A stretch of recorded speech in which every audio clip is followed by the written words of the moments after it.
নির্বাচন নিয়ে সংশয় তৈরি হয়েছে। নির্বাচন থেকে প্রার্থীরা নিজেদেরকে গুটিয়ে নিচ্ছে নিরাপত্তা সংকটের কারণে। এই অবস্থা যদি চলতে থাকে তাহলে আসলে আমরাও নির্বাচনের মাঠে থাকবো কিনা সেটিও কিন্তু আমাদেরকে বিবেচনা করতে হবে। কারণ সরকার যদি নির্বাচনের একটা উপযোগী পরিবেশ তৈরি করতে না পারে, নির্বাচন কমিশন যদি নির্বাচন আয়োজন করতে না পারে, তাহলে আমাদের মতো বিপ্লবীরা এইভাবে রাস্তায় জীবন দেব। আর সিসি বলবেন এটি বিচ্ছিন্ন ঘটনা, এটির জন্য নির্বাচন থেমে থাকবে না। এই সমস্ত প্রহসন হলে কিন্তু আমরা নির্বাচনে যাব কিনা এই বিষয়ে আমরা রিথিঙ্কিং করব।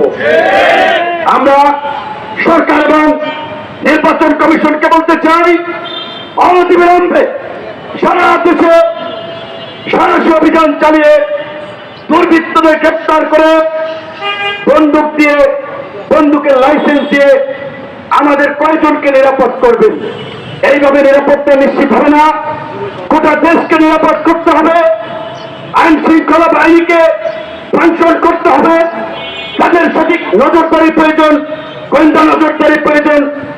সেইভাবে সেই ব্যবস্থা নিলে জনগণের নিরাপত্তা নিশ্চিত হয়, সেই দিকে আপনাদেরকে হাঁটতে হবে।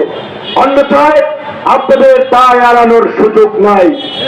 কিন্তু এটি আমাদেরকে মনে রাখতে হবে, আমরা 15 মাস এই অন্তর্বর্তীকালীন সরকারকে দেখেছি, সরকারের কর্মকাণ্ড দেখেছি। তাতে স্পষ্ট একটি রাজনৈতিক সরকার ছাড়া দেশে পরিপূর্ণ স্থিতিশীলতা আসবে না, দেশকে নিরাপদ করা যাবে না। তাই যে কোনো সংকটের মধ্যে আমাদেরকে সেভাবে একটি অবাধ, সুষ্ঠু, নিরপেক্ষ নির্বাচন করা যায় সেই বিষয়ে আমাদেরকে ভাবতে হবে। রাজনৈতিক দলসমূহকে সেই দিকে হাঁটতে হবে। আশা করি সরকার এবং রাজনৈতিক দলগুলো যদি সমন্বয় করে কাজ করে তবেই সেটি সম্ভব।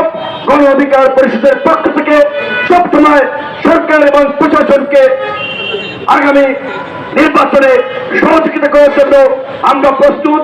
কিন্তু আমরা বারবার জোর দিয়ে সেই কথাটি বলতে চাই, 2-4 জন ব্যক্তিকে গানম্যান দিয়ে, অস্ত্রের লাইসেন্স দিয়ে নির্বাচনের পরিবেশ তৈরি করা যাবে না, নির্বাচনে নিরাপদ পরিবেশ সৃষ্টি করা যাবে না। প্রকৃত অর্থে জনগণ, ভোটার, প্রার্থী সবাই যেন নিরাপদ ভোট করে সেই রকমের একটি আস্থার পরিবেশ আপনারা সৃষ্টি করুন। এইটাই আপনাদের প্রতি আমাদের আহ্বান।